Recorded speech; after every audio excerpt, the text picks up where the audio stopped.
We all have DNA inside of us that serves as instructions to make us who we are.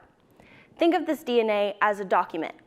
And imagine one sentence in this document is missing a key word. That sentence would be unreadable. To fix this sentence, we would need to find a way to insert that missing word.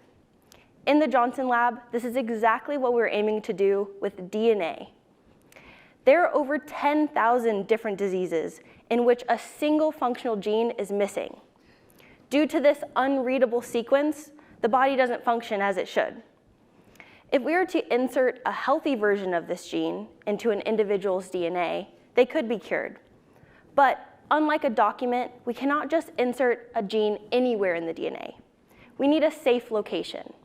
A location that, if edited, would not result in any adverse consequences.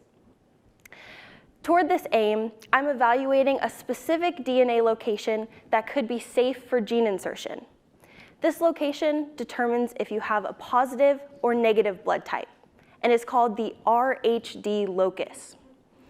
For someone with a blood type A negative, for example, the gene at this location is already not functional. Yet, individuals with a non-functional RHD gene are completely normal. Because we know that this DNA location can be disrupted without causing any problems, we hypothesize that the RHD locus can be a safe place for gene editing. To insert a gene into DNA, though, we first need to make a cut in the DNA. To do this, we are using the CRISPR-Cas9 technology. CRISPR-Cas9 includes 3 parts: Cas9, which is a molecular scissor that cuts DNA, a guide RNA that guides Cas9 to a specific location, and a repair template that repairs the break in the DNA with the gene that we are inserting. With the help of my lab mates, I constructed these 3 CRISPR components. We made our guide RNA match the DNA found at the RHD locus so that it can tell Cas9 to cut there. Our repair template contains a gene called GFP that glows green so that we can visually prove when it is successfully inserted. I then added these 3 CRISPR components to human blood cells and confirmed that the GFP gene was not only inserted at the correct location, but also functional, as observed by this green glow. My next step is to repeat this process, but instead insert the gene that is responsible for the bleeding disorder hemophilia A. If successful, this innovative technique of using the RHD locus as a safe place for editing our genetic document can be applied to curing several diseases. Thank you.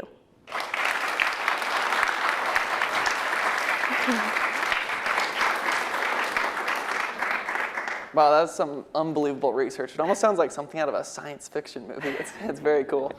But just interested, is there anything throughout your research process that has surprised you?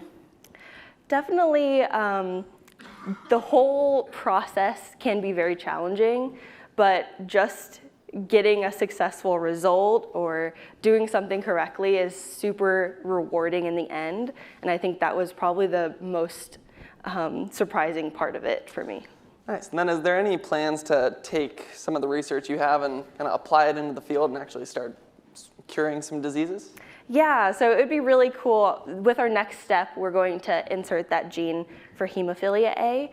And if that's successful, we could swap out that gene for a different gene, such as factor 9 for hemophilia B, or for other monogenic disorders that involve one gene that's missing. Nice, that's very exciting. Yeah. Thank you. Thank you so much.